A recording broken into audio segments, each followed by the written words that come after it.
कांग्रेस और बीजेपी के spokes person जिस तरह से लड़ रहे हैं टीवी न्यूज़ चैनल्स पे आके, मैं तो कहता हूँ सबसे पहले इन दोनों को लड़ाओ। पहले कांग्रेस बीजेपी के बीच में युद्ध कराओ, उसके बाद हम चाइना से निपटेंगे। बहुत हो गया, साले इतने बेहुदा बेगारत बेकार लोग हैं ये। जब देश इन सबको एक साथ देखना चाहता है, यूनिटी देखना चाहता है, ये देखना चाहता है जितनी भी पॉलिटिकल पार्टीज़ हैं अपनी पॉलिटिकल एम्बिशंस को छोड़ के इस टाइम पे एक साथ एक सुर में वन वॉइस वन टोन में बात करेंगे, फिर भी आज लड़ रहे हैं बेहुदा सवाल पूछ रहे एक दूसरे से। और बात क्या, ये लोग कभी सच बोलते हैं? मैंने कभी नहीं देखा। कभी ये बात घुमा फिरा के कभी कभी खरी सुनाने वाला, जैसे सुब्रमण्यम स्वामी जैसा इंसान, योगी जैसा इंसान बहुत कम आते हैं। हाँ, खरी सुनाने वाले का वो सिस्टम ही चला गया, कोई बोल ही नहीं पाता है, तो एक दूसरे करता है। कांग्रेस राहुल गांधी और सोनिया गांधी ने 2008 में मेमोरेंडम ऑफ अंडरस्टैंडिंग साइन किया था कम्युनिस्ट पार्टी ऑफ चाइना के साथ। ये party to party specially Gandhi family के साथ वो था। ये कितनी बेहुदा, कितनी एंटी नेशनल बात है। इसको कांग्रेस के लोग नहीं जानते क्या? कौन थे ये लोग जिन्होंने इस चीज़ को सपोर्ट किया? मैं मानता हूँ कि जो मैं अगर मैं मानूँ कि राहुल गांधी और सोनिया गांधी इन्होंने ये एंटी नेशनल है, तो मैं बोलता हूँ वो तो उससे बड़े इंटरनेशनल तो ये साले कांग्रेस के जितने भी लोग हैं, जो सेकंड लेवल की इनकी लीडरशिप है, इनके अंदर इतनी हिम्मत नहीं है ये एक कू कर सकें और उन लोगों को उठा के फेंक दें। यही है इनकी देश के प्रति वो। लेकिन नहीं, इनको डर है कि हम निकाल दिए जाएंगे पार्टी से, फिर हमें कोई पूछेगा नहीं। अपनी पॉलिटिकल एम्बिशंस की वजह से ये लोग देश से कॉम्प्रोमाइज़ करते हैं, उसकी सिक्योरिटी के साथ कॉम्प्रोमाइज़ करते हैं। 10 साल में कोई जेट नहीं आया इंडिया में। इंडियन आर्मी के पास जो गन्स हुआ करती थी प्रायर टू 2014, वो पाकिस्तान आर्मी के रेंजर्स से बेकार थी। सोचो ये हालत हो गई थी, और हम देश को कुछ बताते ही नहीं। हम बोलते हैं सब ठीक ठाक है, सब बढ़िया है। साले ये इतनी इनसिक्योर लोग हैं, ये अपने आप से सच नहीं बोल पाते, ये हमसे सच क्या बोलेंगे? और इतने गंवार लोग हैं, इतने ऐसे लोग हैं, मैं क्या बताऊँ। सोचो कि 2014 में मोदी जी आए हैं, उसके बाद उन्हें डिमोनेटाइजेशन कर दिया। जो भी किया उन्होंने, देश की पूरी जनता ने उनके साथ खड़े होकर उनका साथ दिया। ठीक है, हर एक मोमेंट पे। अरे आप परेशानी बताओ तो, देश की सच्चाई सामने तो रखो। निछावर कर देंगे अपने आप को। हैं, कोविड के लिए कितने सारे लोगों ने कंट्रीब्यूट किया है। जगह जगह से लोग काम कर रहे हैं, अपना कंट्रीब्यूशन दे रहे हैं, लेकिन नहीं, आपने तो सच बताना ही नहीं है लोगों को। उनको अंधेरे में रखना है तो भी हम माफ़ नहीं करेंगे किसी को, ना बीजेपी को ना कांग्रेस को। ये टाइम बहुत ही क्रिटिकल है। इस टाइम पे आप लोग राजनीति कर रहे हैं, और 2 दिन पहले हमारे सोल्जर्स मरे हैं। आपके मोदी जी, आपके पास आप एक दिन ले लेते ऑल पार्टी मीट के लिए, 2 दिन 3 दिन लेने की क्या ज़रूरत है? फ्राइडे को कर रहे हो, अभी शाम को 5 बजे।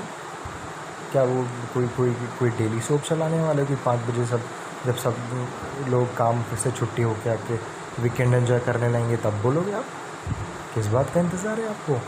है? भरोसा किया था आप पे, लेकिन नहीं, सब ऐसे डिफेंसिव पॉलिसी करते जा रहे हो। 62 में जो पॉलिसी हुई वही को, उसी चीज़ को कंटिन्यू करते जा रहे हो। चाइना आके मार दे, अटैक कर दे, हम कुछ नहीं करेंगे। हाँ, मिनिस्ट्री ऑफ एक्सटर्नल अफेयर्स बोल रही है कि वो प्री मेडिटेटेड था। अब क्या करोगे? उन्होंने आपके उसको मारा, आपकी सॉवरेनिटी को चैलेंज किया है, आपके लैंड में आए हैं वो, आप क्या करोगे? बस क्रिटिसाइज करोगे? मारते मारते मर गए हैं? नहीं, आपके ऊपर कोई धोखे से हमला करेगा, आप छोड़ दोगे उसको? हैं? अगली बार ये गांधी जी का युग है क्या? एक गाल पे मारा तो दूसरा तो दे दो ना, बेच दो देश को। क्यों फालतू? हम लोगों से बता दो, एकदम क्लियर कर दो कि हम नहीं लड़ने वाले हैं, ठीक है? हम तो छोड़ दे रहे हैं।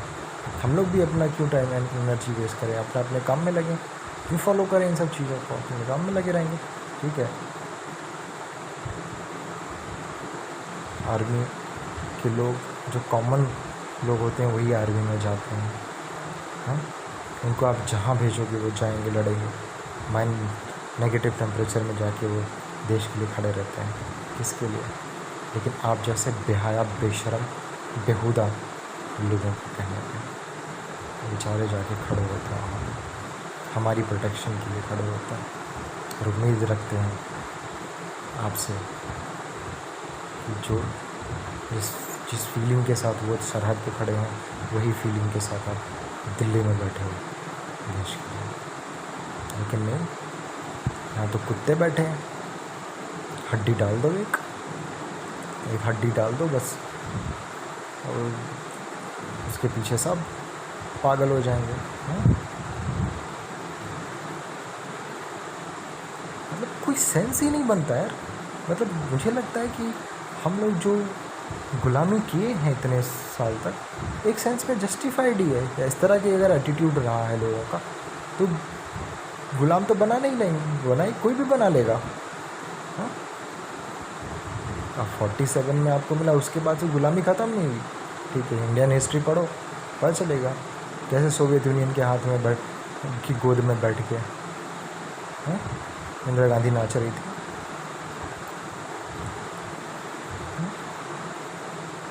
पूरे टाइम पे कोई रिफॉर्म्स नहीं, कुछ भी नहीं किया। क्यों नहीं कर पाए आप? क्योंकि आपके अंदर हिम्मत नहीं है सच बोलने की। आप इस देश की जनता को कमज़ोर समझते हैं, और आप इसलिए समझते हो क्योंकि आप कमज़ोर हैं, आपको खुद में विश्वास नहीं है। देश की जनता बहुत स्ट्रॉन्ग है। आप हमसे अगर सच बोलोगे, हम आपके लिए जान भी दे सकते हैं इस देश के लिए। लेकिन मैं कभी दिक्कत परेशानी नहीं बताते कि देश में ये संकट है, हमें ये करना चाहिए, आपसे ये उम्मीद है, आप लोग इस तरह से कंट्रीब्यूट करें। अरे कह के तो देखो एक बार। लेकिन नहीं कहना। क्यों नहीं कहेंगे भाई? फिर तो वो आ जाएगा ना, जो बात हो जाएगी कि यार मोदी की लीडरशिप में देश पे संकट है, ये तो अनकॉल्ड फॉर है, ऐसे तो हो ही नहीं सकता यार, वो तो आयरन मैन है।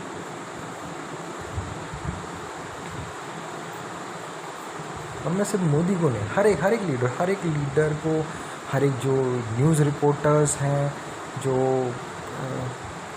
डिफेंस एक्सपर्ट्स आते हैं, प्रवक्ताज होते हैं, सबकी मैं बात कर रहा हूँ। खरी बोलने की किसी में आदत नहीं है। मैं बहुत ही कम लोगों को मैंने ऐसे सुना, जैसे कुछ ही लोग हैं जो खुल के एकदम क्लियर बोल पाते हैं। सुब्रमण्यम स्वामी, योगी आदित्यनाथ, जनरल GT बख्शी, ठीक है? कोई डर नहीं होता उनको, ठीक है? जो सिचुएशन है वो एकदम ग्राउंड पर क्लियरली वो बताते हैं, बोलते हैं। बाकी क्यों नहीं? एक दूसरे पार्टी की अगर कोई चाइना की पैरवी भी कर रहा होगा, चाइना के लिए स्पाई कर रहा होगा, वो भी नहीं बताएंगे। क्यों नहीं बताएंगे भाई? क्योंकि इनका भी भंडा फूटेगा फिर। हैं, सब अंदर से मिले हुए हैं ना एक दूसरे से। बीजेपी बोलती है कांग्रेस प्रेसिडेंट वहाँ पे गई, ये किया। आपके पास प्रूफ है तो हटाओ ना। कि अगर उन्होंने किया है ये सब चीज़, तो आप हटाओ, उनको हटा के फेंको, देश के सामने रखो। नहीं, ऐसे बोलते रहोगे कि वो एंटी नेशनल है। अरे आप प्रूफ रखो और उनको हटाओ वहाँ से। एंटी नेशनल को की जिम्मेदारी बनती है आप सरकार में कि उनको हटाएं। बेशरम।